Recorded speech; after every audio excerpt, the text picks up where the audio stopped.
اسلام قبول کرنے سے کئی سال پہلے حضرت عمر بن خطاب رضی اللہ تعالیٰ عنہ ایک دفعہ تجارتی قافلے کے ساتھ مال لے کر مکہ سے شام گئے۔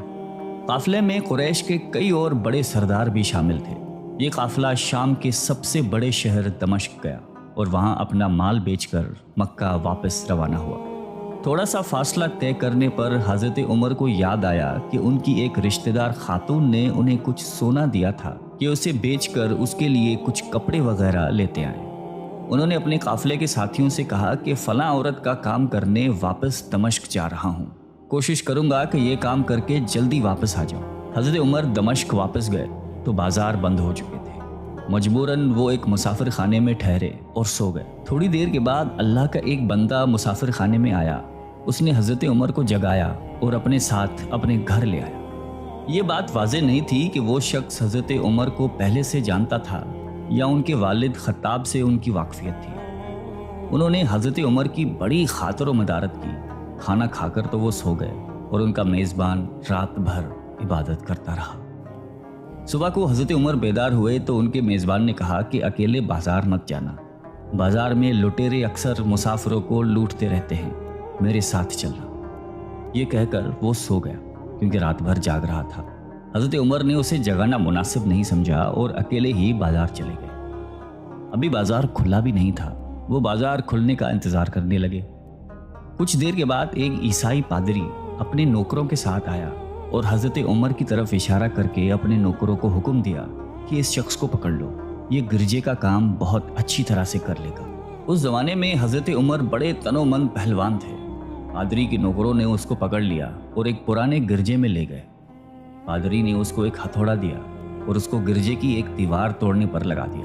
ایسا معلوم ہوتا تھا کہ وہ اس جگہ پر ایک نیا گرجا بنوانا چاہتا تھا۔ حضرت عمر دن بھر کام کرتے رہے۔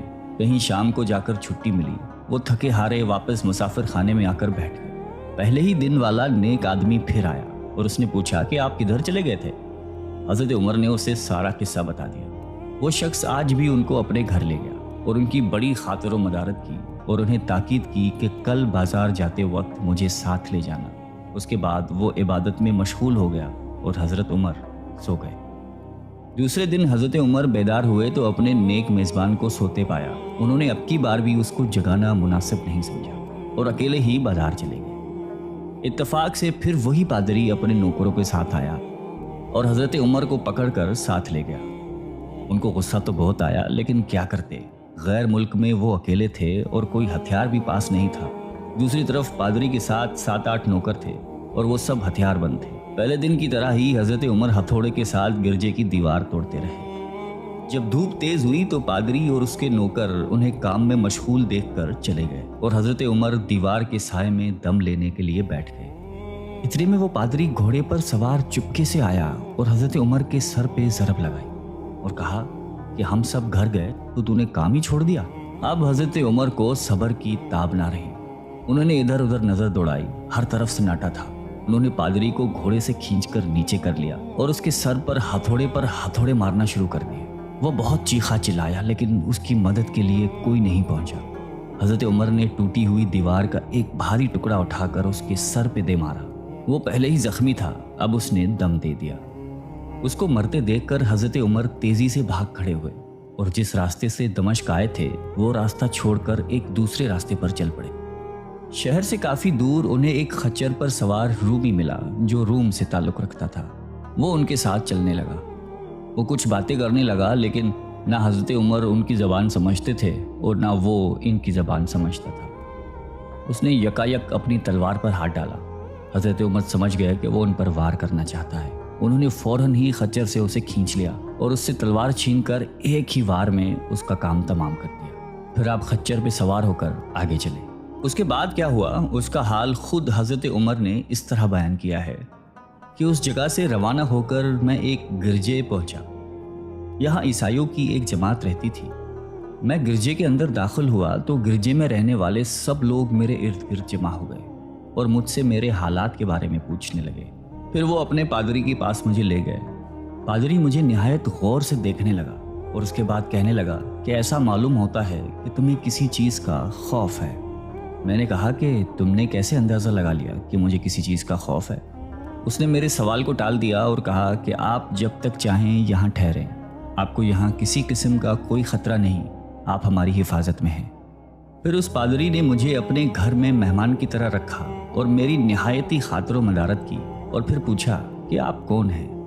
میں نے اسے بتایا کہ میں مکے کا رہنے والا ہوں اور قبیلہ قریش سے تعلق رکھتا ہوں۔ تجارتی قافلے کے ساتھ شام آیا تھا۔ تجارت کا مال بیچنے کے بعد ایک ضروری کام کے لیے مجھے اپنے قافلے سے جدا ہو کر واپس دمشق جانا پڑا۔ اب میں اپنے وطن واپس جا رہا ہوں اور راستہ بھٹک کر یہاں آ نکلا ہوں۔ پادری مجھے غور سے دیکھتا رہا اور بار بار طرح طرح کے سوال کرتا رہا۔ میں نے ان کے ہاں نہایتی آرام سے رات بسر کی۔ صبح کو آپ نے پوچھا کہ آپ کا ارادہ یہاں ٹھہرنے کا ہے یا آگے جانے کا؟ میں نے کہا کہ اب میں آپ سے رخصت ہونا چاہوں گا۔ یہ سن کر پادری نے اپنا ایک شاندار گدھا جو بڑا خوبصورت اور نہایتی تیز رفتار تھا لے آیا۔ اس گدھے کی پیٹھ پر کھانے کی مزیدار چیزیں اور قیمتی تحفے بھرے ہوئے تھے، اور پھر کہنے لگا کہ آپ اس گدھے پر سوار ہو جائیں اور چل پڑیں۔ راستے میں آپ کا گزر کسی عیسائی کے مکان کے پاس سے ہوگا تو وہ آپ کو اس گدھے پر سوار دیکھ کر آپ کی بے حد تعظیم کرے گا اور آپ کی خاطر و مدارت میں کوئی کسر نہیں چھوڑے گا۔ یہ کہہ کر پادری نے میرا ہاتھ پکڑا اور تنہائی میں لے کر کہنے لگا کہ اے عمر، آپ پر میرا حق واجب ہو گیا۔ میں نے کہا بے شک۔ اس نے کہا آپ کا تعلق ایک معزز قوم سے ہے، میری آپ سے ایک غرض ہے۔ میں نے کہا کہ آپ بیان کر لیں، لیکن حیرت کی بات ہے کہ آپ جیسا بڑا آدمی مجھ جیسے پریشان حال مسافر سے کوئی غرض رکھتا۔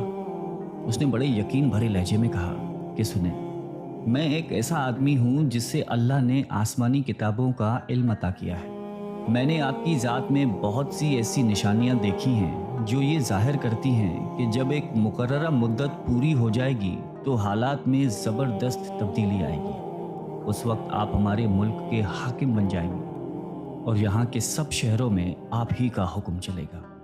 اس کے بعد پادری نے اپنی جیب سے دوات، قلم اور کاغذ نکال کر کہا کہ میری غرض یہ ہے کہ آپ اس کاغذ پر لکھ دیں کہ اس گرجے اور اس کی جائیداد پر کسی قسم کا کوئی موصول لاگو نہیں کیا جائے گا۔ میں نے حیران ہو کر پادری سے کہا کہ آپ مجھ سے مذاق تو نہیں کر رہے؟ اس نے کہا کہ قسم ہے اس ذات کی جس نے عیسیٰ علیہ السلام پر انجیل نازل فرمائی، میں جو کچھ کہہ رہا ہوں وہ بالکل سچ ہے۔ آپ مہربانی کریں اور میری درخواست قبول فرمائیں۔ میں نے پادری کی باتوں کو اس کا وہم سمجھا اور جیسے اس نے کہا میں نے اسی طرح کاغذ پہ اسے لکھ کر دے دیا۔ اس کے بعد گدھے پر سوار ہو کر چل پڑا۔ راستے میں مجھے کئی جگہ پر عیسائیوں کی جماعتیں ملی۔ انہوں نے مجھے ایک پادری کے گدھے پر سوار دیکھ کر میری بڑی خاطر و مدارت کی۔ میں اس طرح جگہ جگہ عیسائیوں کا مہمان بنتا تبوک تک پہنچ گیا۔ اللہ کی شان، جس تجارتی قافلے کے ساتھ میں گیا تھا وہ کافی دیر میرا انتظار کرنے کے بعد اسی جگہ سے چل پڑا تھا جہاں میں نے اسے چھوڑا تھا، اور اب تبوک میں ایک کنویں کے قریب ڈیرا ڈالے ہوئے تھے۔ قافلے والے میرے ساتھی مجھے دیکھ کر میری طرف دوڑ پڑے اور مجھ سے مل کر بہت خوش ہوئے اور کہنے لگے کہ ابن خطاب، ہم لوگ تمہارا انتظار کرتے کرتے بالکل مایوس ہو گئے تو ہم نے اس مقام کو کوچ کر دیا جہاں سے تم واپس دمشق گئے تھے، مگر تمہارے بارے میں ہم سخت پریشان تھے۔ یہ تو بتاؤ کہ اتنے دن تم کہاں رہے؟ میں نے وہ تمام حالات بیان کیے جو مجھے پیش آئے، لیکن پادری سے جو میری گفتگو تنہائی میں ہوئی وہ بالکل ظاہر نہیں کی، کیونکہ میں پادری کی اس باتوں کو اس کا وہم سمجھتا تھا اور اس کے عقیدے کی کمزوری سمجھتا تھا۔ قریش کے ایک سردار ابو سفیان بھی اس قافلے میں شامل تھے۔ انہوں نے مجھے اس شاندار گدھے پر سوار دیکھ کر کہا، ارے تم لوگ اس نوجوان کی اقبال مندی تو دیکھو، اسے کسی ایسے میدان میں چھوڑ دیا جائے جہاں نہ پانی ہو نہ سبزہ، پھر بھی اسے رزق مل جائے گا۔ پادری نے رخصت کرتے وقت مجھ سے کہا تھا کہ جب میں اپنے ساتھیوں کے پاس پہنچ جاؤں اور گدھے کی ضرورت نہ رہے تو اس کی رسی کو مضبوطی سے باندھ کر گدھے کو اسی جگہ پر چھوڑ دوں، لہٰذا میں نے ایسا ہی کیا۔ یہ دیکھ کر ابو سفیان نے کہا کہ ارے تم نے کیا کر دیا؟ گدھے کو ایسی جگہ پہ چھوڑ دیا جہاں پہ چور اچکے اور درندے اکثر گزرتے رہتے ہیں؟ میں نے کہا اس کے مالک نے مجھے ایسا ہی کرنے کی ہدایت کی تھی، وہ اس کی عادتوں سے زیادہ واقف ہے۔ اب وہ جگہ گدھے والا کنواں کے نام سے مشہور ہے۔ وہاں سے روانہ ہو کر ہمارا قافلہ مکہ پہنچا۔